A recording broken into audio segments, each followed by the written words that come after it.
एक हुआ तब कहा कहते हो,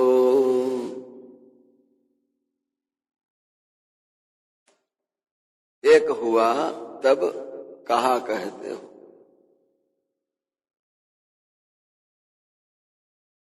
જ્યાં સ્વરૂપમાં મન વાણી વિચારો વિલીન થઈ જાય, મન સંપૂર્ણ શાંત બની જાય, ડાયું બની જાય, જિંદગીભરના બધા તોફાનો મન છોડી દે. કોઈના પ્રાપ્ત પરમાત્માની કૃપાથી થાય એવા કે મનમાં આખું પરિવર્તન આવી જાય. જેને કહેવાય યુ ટર્ન, ત્યાંથી જ પાછો વળી જાય. એના જીવનમાં એને પોતાને બસ એમ સમજાઈ જાય, રિયલાઇઝ જેને કહેવાય કે આ બધું ખોટું છે, આ નકામું છે, અત્યાર સુધી જે કંઈ જીવાયું એ બધું વ્યર્થ છે. આમ સમજીને જાગ્યા ત્યાંથી સવાર, તો એ સ્થિતિ જે આવી જાય એટલે એના મનમાંથી આમ બધું જ ઉતરી જાય. જેમ સાપ એની કાંચળી આખી ને આખી ઉતારી દે, કશું જ બાકી ના રહે. આંખો પણ એવી ને એવી હોય એની કાંચળીમાં, બધું જ. અને એ કાંચળીને ત્યાં મૂકીને પછી જતો રહે, એને સામું જોવા માટે પણ ન આવે. એમ જ્યાં માણસની વૃત્તિઓ બધી બ્રહ્માકાર થઈ ગઈ, આત્માકાર થઈ ગઈ, આત્મવત બની ગઈ, પછી પાછળનું બધું જ કાંચળી જેમ સાપ જેમ કાંચળી ઉતારીને ચાલ્યો જાય એમ એ બધું જ ઉતારીને ખંખેરીને ચાલ્યો જાય. જીવનભર વર્ષો સુધી આ શરીર વડે મહેનત, મજૂરી, ઉદ્યમ, પ્રયાસો કરીને ઘણું બધું વસાવ્યું હોય, ઘણું બધું એકઠું કર્યું હોય, પણ એ બધામાંથી એક દિવસ આ શરીર ખંખેરીને ઉભા થઈ જવાનું, શરીરને જ ખંખેરી નાખવાનું, પડ્યું રહેશે. ચાલો, તો જેમ આટલું બધું હોવા છતાં બધું જ છોડીને ઉભો થઈ જાય, એમ આ આપણા જીવનકાળની અંદર કે જેને અધ્યાત્મની દ્રષ્ટિએ કહીએ કે એક હુઆ તબ કહા કહેતે હો, માયા, બ્રહ્મ અને જીવ આ ત્રણેય એક થઈ ગયા પછી બધામાંથી પર થઈ જાય, પછી ઉઠી જાય. જેમ બધી સંપત્તિ છોડીને માણસ ચાલ્યો જાય, શરીર પણ છોડીને ચાલ્યો જાય, અને એ જે આખી અવસ્થા આવી એટલે શરીર માત્ર આપણે એક યુનિટ છે, એક એકમ છે કે જે સમસ્ત સૃષ્ટિમાંથી અલગ પડેલો એક વિભાગ છે, એક ટુકડો છે, જેને એકમ કહીશું. પણ જ્યારે શરીરનું અસ્તિત્વ ન રહે ને ત્યારે જ્યાં જે હતું એની અંદર એ સંપૂર્ણપણે એની અંદર વિલીન થઈ ગયું. શરીર હતું ત્યાં સુધી અસ્તિત્વ અલગ હતું, પણ શરીરના વિલીન થઈ ગયા પછીથી એના બધા જ જે અંદર સૂક્ષ્મ તત્વો છે તે પોતપોતાના વિભાગની અંદર વિલીન થઈ ગયા, કશું જ અલગ ન રહ્યું. પાંચેય તત્વો જળમાં, તેજમાં, પૃથ્વીમાં, વાયુમાં, આકાશ છૂટા પડી ગયા. અને વિલીન થઈ ગયા પછીથી એમાંનું કશું જ તમારા એની એ રીતે અલગ હાથમાં આવવાનું નથી. તો એ છે આત્મા વ્યાપકની અંદર ભળી ગયો, પંચતત્વમાં પોતાના જે સ્થાન હતા ત્યાં ગયા. એટલે જયારે બધું પોતપોતાનામાં વ્યાપક સ્થિતિમાં પાછું જતું રહ્યું, પ્રવેશી ગયું, પછી એક હુઆ તબ કહા કહેતે હો. બસ તમારું અસ્તિત્વ માણસ તરીકેનું સમાપ્ત થઈ ગયું. પછી એમાંની કોઈ પણ નાનામાં નાનો એક ભાગ પણ તમે ફરી એને સ્વતંત્ર નથી મેળવી શકવાના. બધું વિલીન થઈ ગયું, દરેક પોતપોતાના સ્થાન. અને જે સંપૂર્ણ અસ્તિત્વ જ મટી ગયું, એમાં વિલીન થઈ ગયા હતા. એને એ વાતને લક્ષ્મણદાસજી મહારાજ કહે છે કે એક હુઆ તબ કહા કહેતે હો. કશું જ રહેતું નથી. અને વ્યાપક બ્રહ્મની અંદર જ બધું વિલીન થઈ ગયું. એટલે અહીંયા પણ જીવ, ઈશ્વર અને માયા ત્રણેયનો એકાત્મ ભાવ થઈ ગયો. સુરત મનમાં, મન શબ્દમાં. અને શબ્દને કોનો આધાર? એ પરબ્રહ્મનો. અને એની અંદર જ બધું જ વિલીન થવાનું. ભગવાને ગીતાના 12મા અધ્યાયની અંદર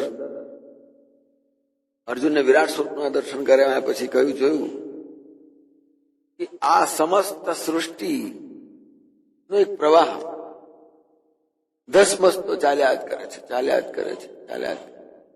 અને દરેક બધા જ કાળના મુખમાં, મૃત્યુના મુખમાં ધકેલાઈ જ રહ્યા છે. આપોઆપ પ્રવાહ ચાલ્યા કરે છે. જેમ પહાડમાંથી નીકળેલી નદી ગમે તેવી આગી પાછી વાંકી ચૂકી કોઈ શહેર ગામ ફરતી ફરતી ફરતી આખરે જવાની સમુદ્રમાં. યથા ગચ્છન્તિ સાગરમ.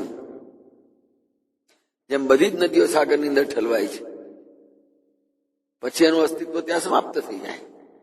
પોતાનું જે અલગ વ્યક્તિત્વ, અલગ અસ્તિત્વ ક્યારેય પણ એ પ્રાપ્ત ના કરી શકે ફરીથી.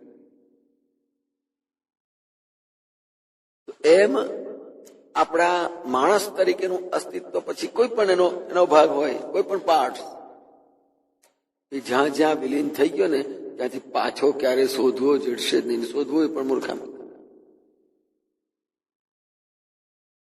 આટલો બધો વરસાદ પડે છે, પાણી વહીને, અથવા દરિયાની અંદર પણ વરસાદ પડે, અબજો ટીપા પડતા હોય, છાંટા પડતા હોય, એ દરેકનું પોતપોતાનું અલગ અસ્તિત્વ હોય પડતા હોય ત્યારે. પણ સમુદ્રમાં પડી ગયા પછીથી એનું અલગ અસ્તિત્વ શોધવા જાવ જોઈએ, હાથમાં આવશે ખરું. તો એમાં 5 ભૌતિક દેહ અને એની અંદરની આત્મચેતના એ વિલીન થઈ ગયા પછી કોઈ પણ બાબત અલગ અસ્તિત્વ તરીકે ક્યારેય પણ હાથમાં નહીં આવે. એ ક્યાંના ક્યાં એ અણુ પરમાણુ ક્યાંના ક્યાં એકબીજામાં પડી જશે. એમ પોતે આ જ સ્થિતિમાં, પેલું તો મૃત્યુ પછીની વાત થઈ, પંડ છતે પરબ્રહ્મમાં સુરતિ જઈને સમાય. પણ એ ક્યારે સમજાય? હરિગુરુ સંત કૃપા થઈ પૂર્ણ પદ પીછાય. એ પૂર્ણ પદ આત્મપદ કે જેમાં વિલીન થઈ ગયું બધું જ. સમગ્ર સૃષ્ટિની અંદર એ વિલીન થઈ ગયું. એની અંદર વ્યાપકની અંદર એની અસ્તિત્વ થઈ ગયું. અલગ કશું જ નહીં મળે. તો જે અલગ અસ્તિત્વ સમાપ્ત થઈ ગયા પછીથી એ વ્યાપકની અંદર વિલીન થઈ જાય, એનું નામ છે મહાપદ. અને એનું નામ છે પૂર્ણપદ, એનું નામ છે આત્મપદ. કે જ્યાં એનું કાયમનું અસ્તિત્વ છે, એનું સ્થાન છે.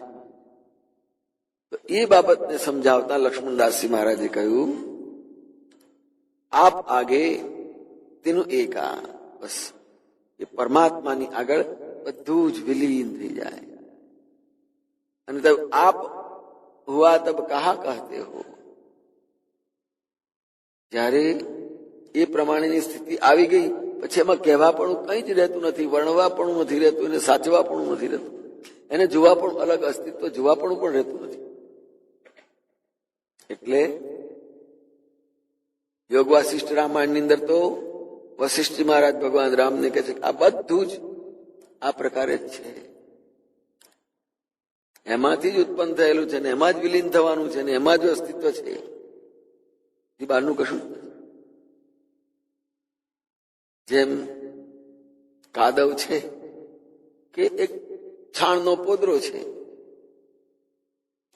એની અંદર જ કંઈક ફર્મેન્ટેશન થયું અને એમાં કીડા ઉત્પન્ન થયા, એનાથી એમાં જ જીવ્યા અને એમાં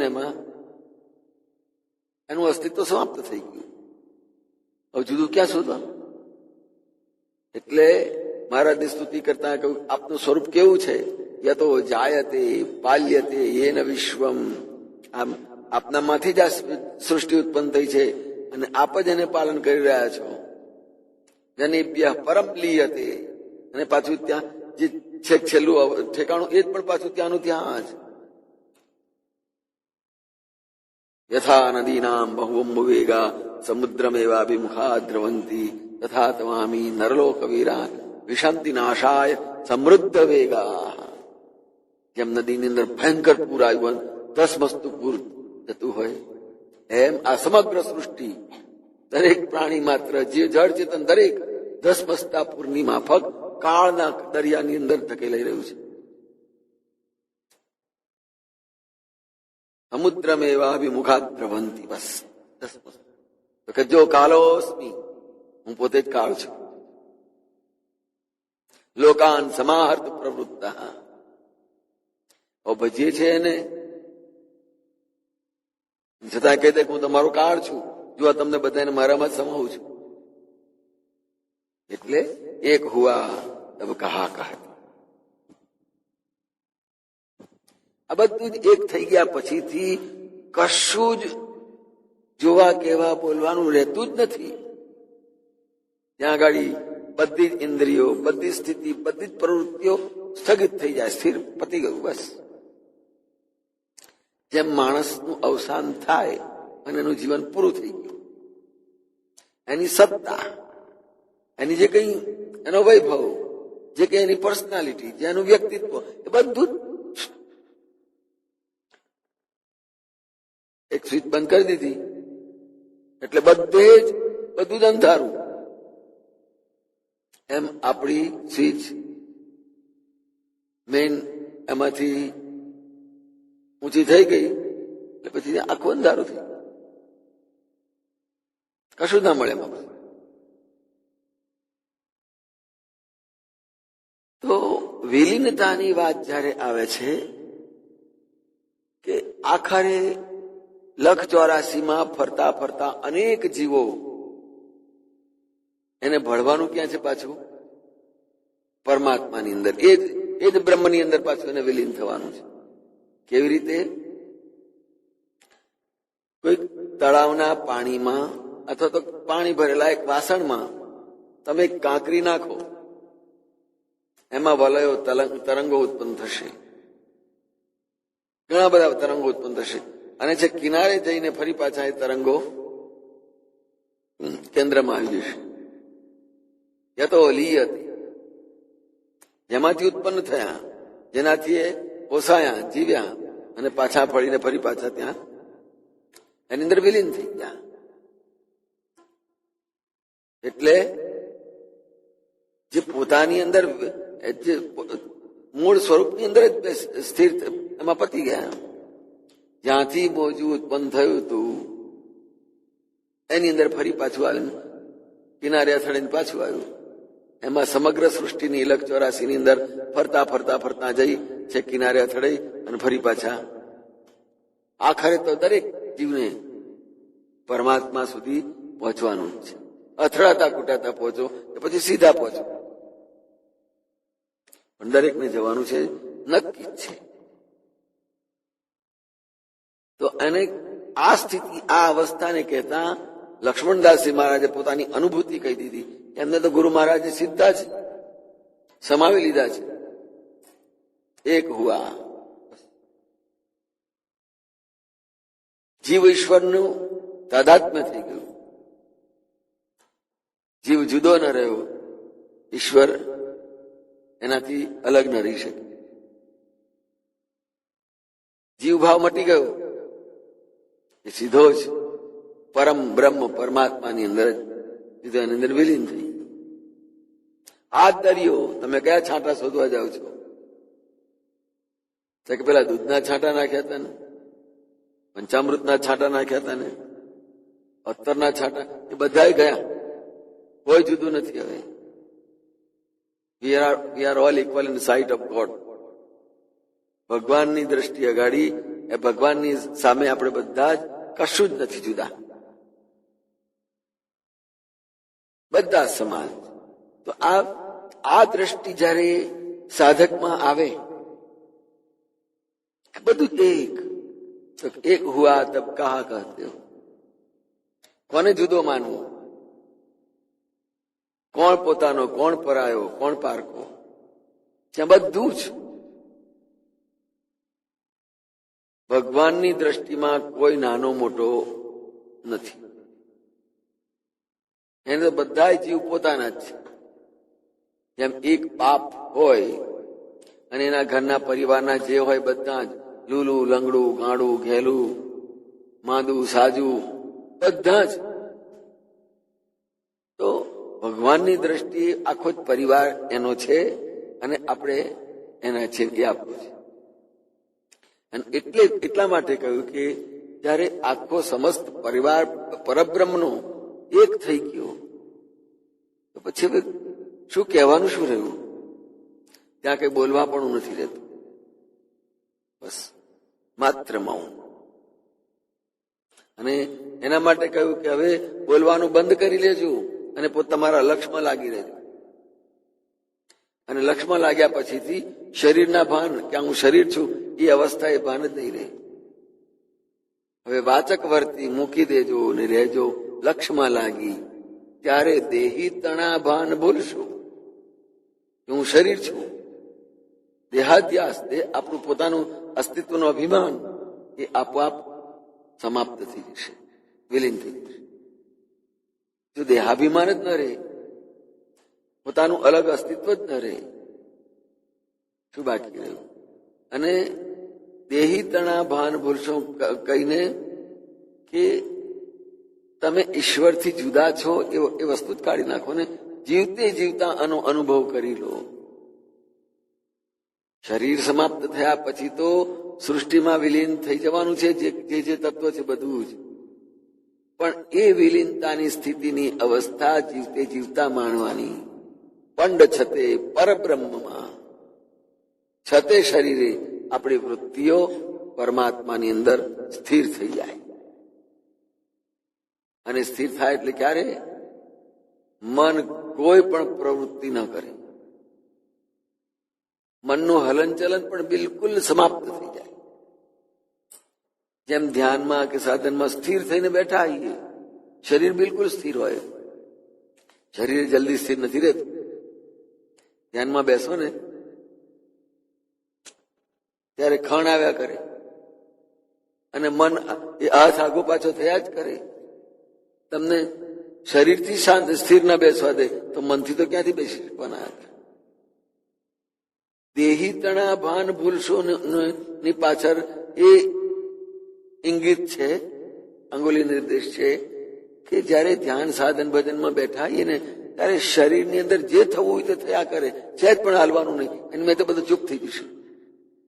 એ જે કઈ ખણ આવતી છે ને એની તરફ લક્ષ્ય જ ના હાલો, શાંત થઈને બેસી રહો, એની મેં તો બંધ શાંત થઈ જશે મોટે ભાઈ. એટલે શરીર વિક્ષેપ કરે છે આત્માનુસંધાનમાં, એટલે શરીર સાથ નહીં આપે. અને શરીરને સાથ ન આપવો તો ભલે ન આપે, પણ હું બેઠો છું મારી સ્થિતિમાં, ભલે મન જાય તો જવા દો. પછી આપોઆપ જ્યાં શાંત થતું દેખાશે ને કે આ તો થાય છે, મટે છે, થાય છે, શાંત થઈ જાય, ચલો આપણે રસ્તે. એટલે મન શરીરથી પહેલા જુદું પડી સ્થિર થવા પ્રયત્ન કરશે. શરીર સ્થિર થાય પછીથી મનને સ્થિર કરવાનું છે. અને એ રીતે મન સ્થિર કરતા દેહી તણા ભાન ભૂલશું, શરીર ભાવ ભૂલાશે. આમ સ્વસ્વરૂપ સુધી પહોંચવા માટેની આ એક જ, અને એનું માત્ર એક સૂત્રાત્મક રીતે બતાવ્યું. આપ હુઆ તબ કહા કહતે, આપ આગે તેનું એકા. એ સ્થિતિ આવી જાય ને પછી કોઈ પણ પ્રકારનું કંઈ જ કરવાનું બાકી રહેતું નથી. જય મહારાજ.